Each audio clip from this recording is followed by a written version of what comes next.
Prathapavarma sir മുഖ്യമന്ത്രിയാവണം. അക്കാര്യത്തിലൊരു മാറ്റവും ഇല്ലേ? സാറെന്താ ഒന്നും മിണ്ടാത്തെ?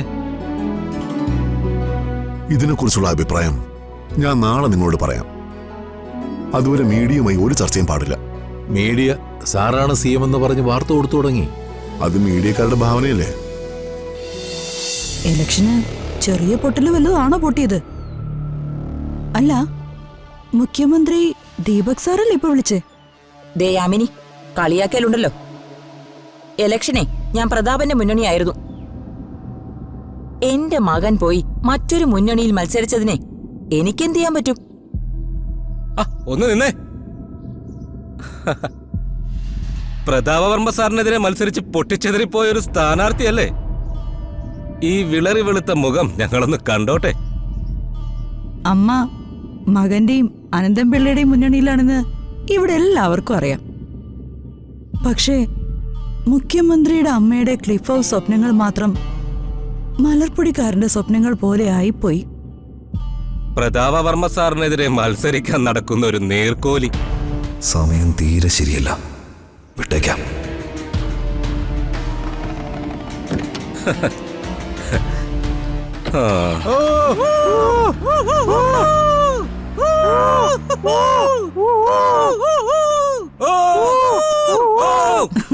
മതിയടി കളിയാക്കി ചിരിച്ചത്. നീ എന്നെ നോക്കി കളിയാക്കി പറയുന്ന ഓരോ വാക്കുകളും നിനക്കെതിരെ ഒരുക്കുന്ന ഓരോ അസ്ത്രങ്ങളാണ്. അവസരം കിട്ടുമ്പോഴൊക്കെ ഞാനത് നിന്റെ നേർക്ക് പ്രയോഗിച്ചില്ലെങ്കിൽ എന്റെ പേരെ അംബിക വർമ്മയെന്നല്ല. ദാ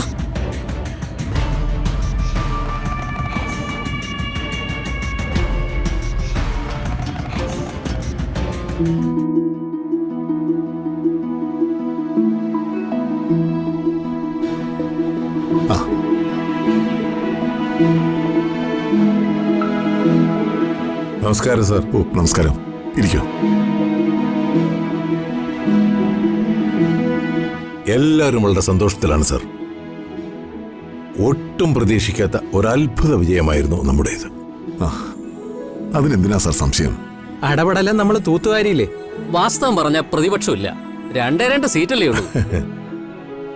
മാസ്റ്റർ ബ്രെയിൻ ഋതുമോളുടേതല്ലേ? ഋതുമോളും രാജുവോട് പോയി. അവര് പുറത്തു പോയിരിക്കുക, ഇപ്പൊ വരും.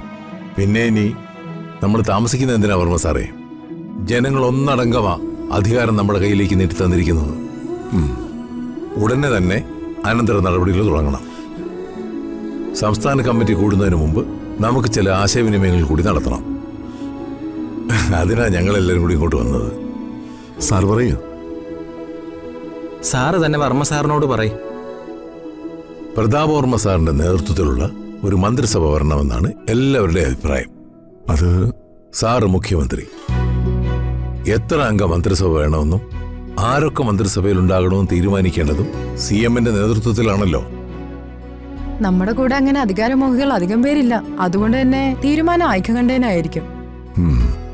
പ്രതാപവർമ്മ സാർ മുഖ്യമന്ത്രിയാവണം. അക്കാര്യത്തിലൊരു മാറ്റവും ഇല്ലേ? സാറെന്താ ഒന്നും മിണ്ടാത്തെ? ഇതിനെക്കുറിച്ചുള്ള അഭിപ്രായം ഞാൻ നാളെ നിങ്ങളോട് പറയാം. അതുവരെ മീഡിയയുമായി ഒരു ചർച്ചയും പാടില്ല. മീഡിയ സാറാണ് CM എന്ന് പറഞ്ഞ് വാർത്ത കൊടുത്തു തുടങ്ങി. അത് മീഡിയക്കാരുടെ ഭാവനയല്ലേ?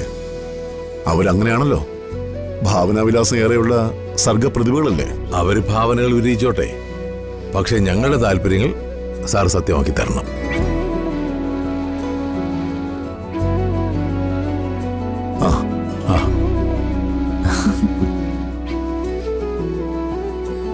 ഞങ്ങള് മോളേൻ രാജുവിനെ അന്വേഷിച്ചു. നമ്മുടെ പാർട്ടിയുടെ അതിശയകരമായ വിജയത്തിന്റെ പിന്നിൽ ഒരു ഭഗവത്ഗീതയും ഋതിക മോളുമാണെന്ന് ജയിച്ചു വന്ന ഈ 138 MLA-മാർക്കും അറിയാം. അങ്ങനൊന്നും പറയില്ല അങ്കിളെ. ഒരു മാറ്റം ജനം ആഗ്രഹിച്ചിരുന്നു. കാറ്റ് നമുക്ക് അനുകൂലമായിരുന്നതുകൊണ്ട് വിജയം നമ്മളോടൊപ്പം നിന്നു. തമസ്സോമാ ജ്യോതിർഗമയ മൃത്യുർമാ അമൃതം ഗമയ. തമസിൽ നിന്നും ജ്യോതിസിലേക്കും മൃത്യുവിൽ നിന്നും അമൃതത്വത്തിലേക്കും. തമസിന്റെ സിമ്പലായിരുന്ന അനന്തംപിള്ളയെ ശാശ്വതമായി ഇരുട്ടിന്റെ കാരാഗ്രഹത്തിൽ അടച്ച് ജ്യോതിസ് പരത്തി. മരിച്ചുപോയ പ്രസ്ഥാനത്തെ അമരത്വത്തിലേക്ക് കൊണ്ടുവരികയും ചെയ്തു. ഇതൊക്കെ ഋതുമോളുടെ മാത്രം കഴിവല്ലേ? പ്രശംസ മോൾക്ക് ഇഷ്ടമല്ലെന്നറിയാം. പക്ഷേ പ്രശംസിക്കേണ്ടത് ഞങ്ങളുടെ കടമയും ഞങ്ങളുടെ നന്ദി പ്രകടനവുമാണ്. മോളുടെ ബുദ്ധിയാണ് ഇതിന്റെ എല്ലാം പിന്നിൽ. അല്ലങ്ങളെ, എന്റെ ബുദ്ധി മാത്രമല്ല, ഇതിന്റെ എല്ലാം പിന്നില് എന്റെ രാജുവാ.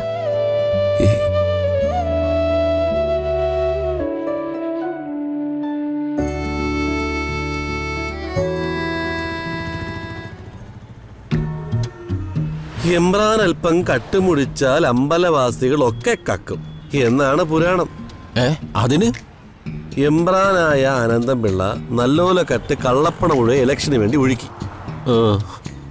പരിസരവാസികളായി ഞാനും നീയും അല്പം തൊട്ട് മക്കി. അതൊരു തെറ്റാണോ? അതൊരു തെറ്റല്ലെന്ന് നമ്മൾ വിചാരിക്കുന്നു. പക്ഷേ അത് ഭയങ്കര തെറ്റാണെന്ന് പോലീസ് മൂരാജികൾ വിചാരിക്കുന്നു. ആശാൻ അകത്ത് കിടക്കുന്നുണ്ട് ശിഷ്യന്മാരായ നമ്മളെ രണ്ടുപേരെയും പൊക്കും. ആശാൻ വലിയ നേതാവായതുകൊണ്ട് അയാളെ പോലീസ് തല്ലത്തില്ല. പക്ഷെ എന്റെ നിന്റെ ഉണ്ടല്ലോ, തണ്ണിമത്തം പോലുള്ള ഈ വയറിലിട്ട് പോലീസ് ചപ്പാത്തി പരത്തും പോലെ പരത്തും. മാത്രമല്ല, കേട്ടാൽ അറയ്ക്കുന്ന അസഭ്യവും പറയും. എനിക്ക് അസഭ്യം കേൾക്കാൻ വലിയ ഇഷ്ട.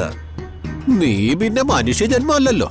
പൊടിയാടി, നീ വാൽപ്പാറയ്ക്ക് മുങ്ങും, ഞാന് കൊടൈക്കനാലിലേക്ക് മുങ്ങാം. തമിഴ് പോലീസിന്റെ സഹായത്തോടെ കേരള പോലീസ് അവിടെ വന്ന് പിടിക്കും. തമിഴിലുള്ള അസഭ്യവും കേൾക്കണം. പോലീസ് എന്തെങ്കിലും ചെയ്തോട്ടെ. എടാ, കട്ടെടുത്ത കാശ് മാത്രം ചോദിക്കാതിരുന്നാ മതി. ഒരു 3-4 കോടി പൊടിയാടി അമ്മയ്ക്കല്ലേ? എങ്ങനെ മുക്കാൻ പറ്റും? അനന്തന്റെ കണ്ണാണ്, കട്ടെന്നറിഞ്ഞ തട്ടിക്കളയും. എന്റെ ദൈവമേ, കട്ടെടുത്ത കാശ് മുഴുവനും എന്റെ അച്ഛൻ മാർക്കോസ് പൊടിയാടിയുടെ കല്ലറയെ കൊണ്ട് തള്ളിയിരിക്കുകയാണ്. മാർക്കോസ് ചത്തുപോയെങ്കിലും എന്നെക്കാളും വലിയ കള്ളനാ. ഇനി കല്ലറയിൽ നിന്ന് കാശ് പഠിച്ചോണ്ട് അയാൾ പോവോ? എന്റെ ദൈവമേ. എടോ, താൻ എന്താണ് പൊടിയാടി ഇത്രയ്ക്ക് ആലോചിക്കുന്നത്? ചത്തുപോയ എന്റെ അപ്പൻ മാർക്കോസ് പൊടിയാടി ഭാവിയിൽ ഒരു പുണ്യാളനാ. അദ്ദേഹത്തിനോടൊന്ന് പ്രാർത്ഥിച്ചതാ. അല്ല ജയ, താൻ ഈ കാശൊക്കെ എവിടെ ഒളിപ്പിച്ചു വെച്ചിരിക്കുന്നേ? എന്തിനാ? അവിടെ ഒന്ന് അതുകൊണ്ട് അടിച്ചെടുക്കാനാണോ? എന്റെ പൊന്ന് ജയ, അതിനൊന്നും അല്ല. ദയവ് ചെയ്ത് പോലീസിന് കൊടുക്കരുത്. നീ കാശ് കൊണ്ടുവന്ന് വല്ല സെപ്റ്റി ടാങ്കിലും താഴ്ത്തു. അവിടെ ആവുമ്പോഴേ പോലീസ് കയറില്ല, അവന്മാരുടെ തല കറങ്ങും. താൻ കൊള്ളാലോടെ പൊടിയാടി. സെപ്റ്റി ടാങ്കിൽ കാശ് സൂക്ഷിച്ചാലേ അത് ദ്രവിച്ചു പോവും. എനിക്കിട്ട് പണി തരുന്നതല്ലേ? അയ്യോ, ഒരിക്കലും അല്ല. നമ്മൾ രണ്ടുപേരും 2 പൊളിറ്റിക്കൽ ഫ്രോഡുകളാണല്ലോ. വർഗസ്നേഹം കൊണ്ട് പറഞ്ഞു പോയതാ. ഇങ്ങനെ വർത്താനം പറഞ്ഞിരുന്നിട്ട് എന്ത് കാര്യം? പോലീസ് പിടിക്കുന്നതിന് എങ്ങോട്ടെങ്കിലും ഓടി ഒളിക്കണമല്ലോ. IG യുടെയോ DGP യുടെയോ വീട്ടിൽ കയറി ഒളിച്ചിരുന്നാലോ നമുക്ക്?